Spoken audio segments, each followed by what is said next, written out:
Hello, everybody. How's it going? My name is Cam, and I'm doing something that I had sworn that I would never do. I'm playing Dark Souls. Now, this took a lot. Hang on. A lot of kind of time and effort put into because I wanted to make sure that I was ready for this. So, I played through the game 3 times, twice with a guide, and once by myself. Mostly to get different perspectives on the game, and to see how I would do alone. And I told myself if I could beat it by myself, then I would make a guide. And sure enough, I beat it. So, I'm making a guide. And I'm gonna, really quickly, I'm gonna say something to my friend Ryan, who told me that I should play this completely differently from how I've played it before, just for a new experience. But you know what, Ryan? This isn't your walkthrough. This is my walkthrough slash playthrough. I'm gonna play it how I want. So I got the master key, and I'm gonna use a combination of my own build and another build that I've learned. So deal with it. Now that we're done with that, let's do this. Yes. In the age of ancients, the world was unformed, shrouded by fog. A land of grey crags, arch trees, and everlasting dragons.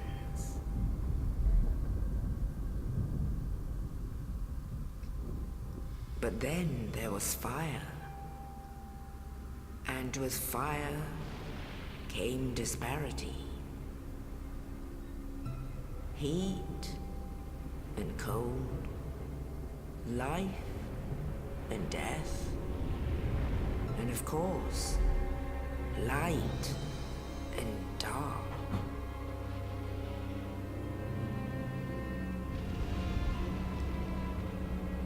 Then from the dark they came and found the souls of lords within the flame.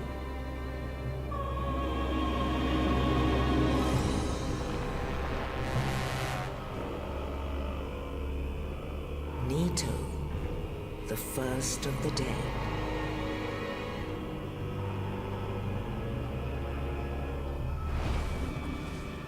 The Witch of Izalith and her daughters of Chaos. Gwyn, the Lord of Sunlight, and his faithful knights. And the furtive pygmy, so easily forgotten.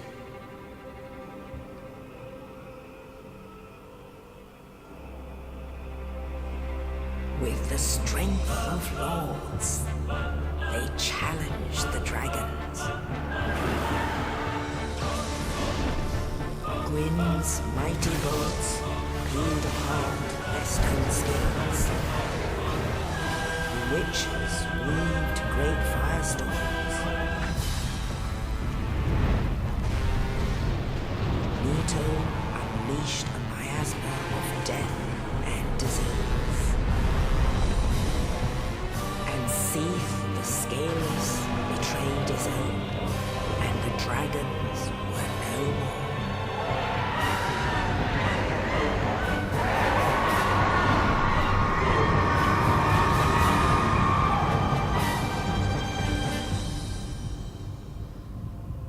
Thus began the Age of Fire.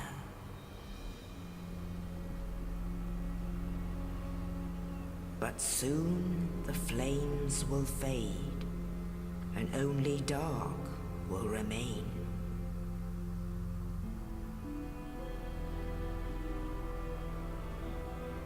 Even now, there are only embers, and man sees not light, but only endless nights.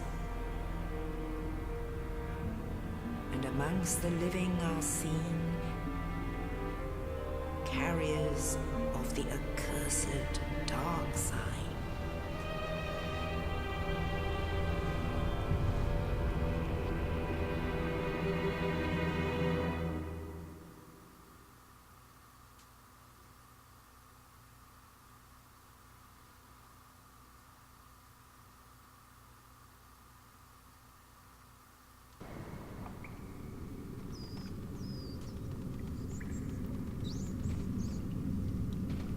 Yes, indeed. The dark sign brands the undead.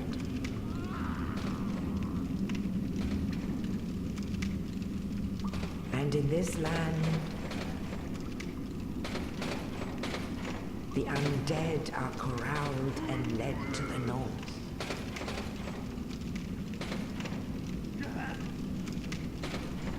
Where they are locked away to await the end of the world.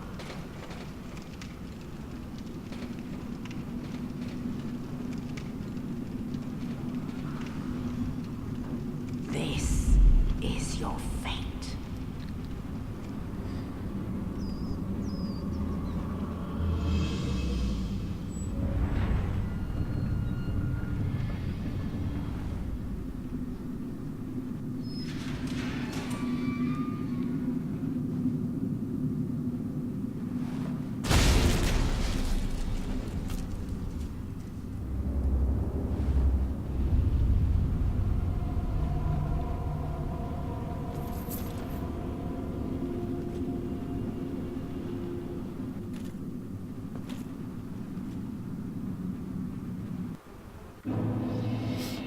Alright.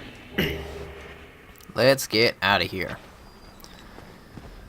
Now, along the way, I will teach some of the things that I have learned, which may not be new to some people and might be new to some others, so it might prove useful if anybody that wants to play alongside me is going through. So, also, what I'm wearing is probably what I'll be wearing for the entire game. I did beat the game with this. I only swapped armor a couple of times, just because I was being cautious because of the boss I was fighting. So I might change a few times, but this is mostly what you'll be seeing me in, which I know is going to enrage Ryan, but I don't care. He can deal with it. So this is Bonfire.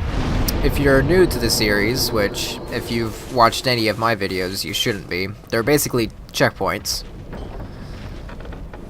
And yeah. And there's the Asylum Demon. We need to run this way, because we are not fighting him with this weapon. Alright, yeah, we're safe. And we got another bonfire already. Not gonna rest at it. No point.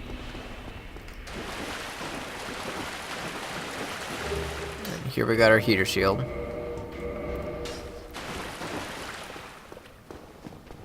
I'ma get you. I'ma get you. Ah, dang it. I'm so used to the other Dark Souls games where the first one is your inventory and you change it up instead of it being the second. I'm kind of happy they changed it in the other games. Now, I will say, one thing you're not going to see me do a whole lot of is parrying. Because, like I said, I've only beaten this game 3 times, and both times I've been recommended to learn and master parrying as quickly as possible. And I failed to do that. I'm only good at parrying with 2 specific enemies. That's some of the Black Knights I can parry, and then Gwyn, the final boss. Oh, you. You're no hollow. Hmm? Thank goodness. I'm done for, I'm afraid. I'll die soon, then lose my sanity. I wish to ask something of you. You and I, we're both undead. Hear me out, will you? Of course. Regrettably, I have failed in my mission. But perhaps you can keep the torch lit. There is an old saying in my family. Thou who art undead art chosen. And thine exodus from the Undead Asylum maketh pilgrimage to the land of ancient lords. when thou ringest the bell of awakening, the fate of the undead thou shalt know. Well, now you know. And I can die with hope in my heart. Oh, one more thing.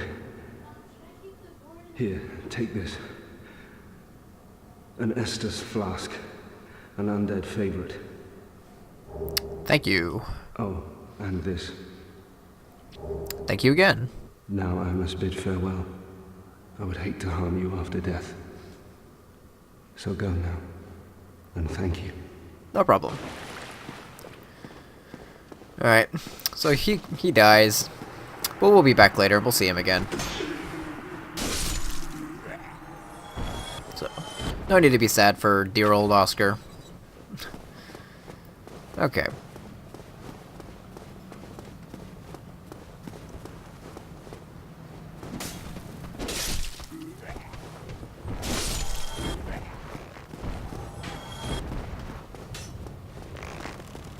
Haha.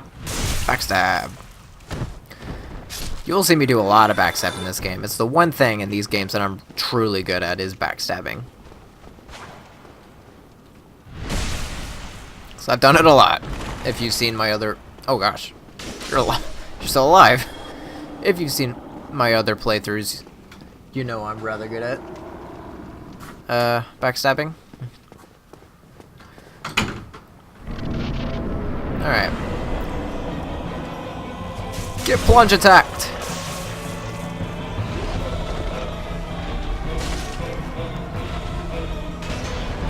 Why would I block through most of his attacks? Because he hits hard.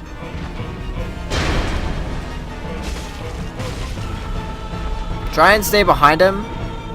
But if you can't, just hit him a couple of times. And then just kind of keep blocking. He can't break through your shield unless you have really low stamina, so you should be safe. And just like that, you should be able to kill him fairly easily. He's not like his other two brothers, which are slightly more difficult. Also, I should mention this right now. I will not skip any cutscenes. I will not skip any lines of dialogue or speed through them like I would normally do. When playing by myself, so if you're not a fan of that, then whenever I talk to somebody, if you don't care about the lore or about hearing about any objectives, then just skip through and just skip over to when the action starts again.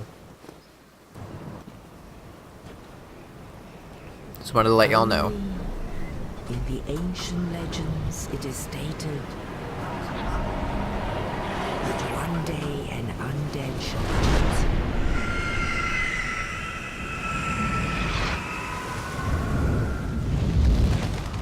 To leave the Undead Asylum in pilgrimage to the land of the ancient lords. Lordran.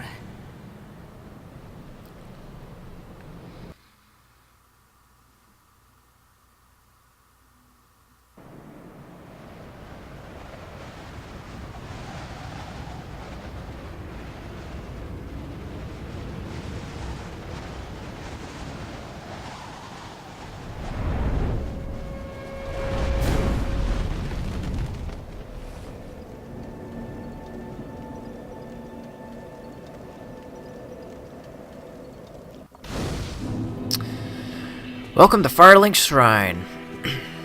Now we're gonna very quickly level up. For a while, we're gonna be leveling these two up together until we get the specific weapon that I will be finishing the game with, which will be the scythe, because that's a very good weapon. I never thought I'd get into it, but I did. We're gonna talk to this guy real quick. Well, what do we have here? You must be a new arrival. Let me guess. Fate of the undead, right? Well, you're not the first. But there's no salvation here. You'd have done better to rot in the Undead Asylum. But too late now. Well, since you're here, let me help you out. There are actually 2 bells of awakening. One's up above in the Undead Church. The other is far, far below, in the ruins at the base of Blight Town. Ring them both, and something happens. Brilliant, right? Not much to go on, but I have a feeling that won't stop you. So, off you go. It is why you came, isn't it? To this accursed land of the undead? Voice acting in this game is great. Ah, your face. You're practically hollow. But who knows? Going hollow could solve quite a bit. You're funny. What? Restoring your humanity? Well, there are a few ways to go about it. Collect it bit by bit from corpses. Or you can butter up a cleric and get yourself summoned. And the quickest way, although I never do it, is to kill a healthy undead and pillage its humanity. Coveting thy neighbor is only human, after all. Why do you keep laughing at everything, man? It's weird. What are you looking at? Don't try anything clever. You might regret it. Calm down now. Calm yourself. What? You want to hear more? Oh, that's all we need. Another inquisitive soul. Well, listen carefully then. One of the bells is up above in the Undead Church, but the lift is broken. You'll have to climb the stairs up the ruins and access the Undead Burg through the waterway. The other bell is back down below the Undead Burg, within the plague-infested Blight Town. But I'd die again before I step foot in that cesspool. Stop laughing, please. Bloody hell, what is it now? You ask too many questions. Okay, and? What now? I'm not up for chatting. Leave me alone. Okay. Alright, we're gonna go on a suicide run. Dang it. Which means we're more than likely going to die. But, I mean, that's why we're going. This is the only suicide run I'm gonna make right now. The thing's over in the... freaking... I can't talk. The graveyard, I guess. None of those I really end up using. The only thing that I really, truly end up using is what's down here, which is a Firekeeper Soul. Now, Firekeeper Souls... I'm gonna die anyway, so I might as well send that back up. If I don't die, that'll be a miracle. But Firekeeper Soul, basically, there's a Firekeeper up there, and if we give her the Firekeeper Soul, she will level up my Estus Flask and make it heal more when I use it. And an Estus Flask is basically just my form of healing. And going to pick up this item. Tragic Curse. There are ghosts in this area. That's what you use to fight them. But we're not gonna fight them. So we're basically coming here to die. These 121 souls are pretty much useless right now. That's the item right there. Let's see if we can get it.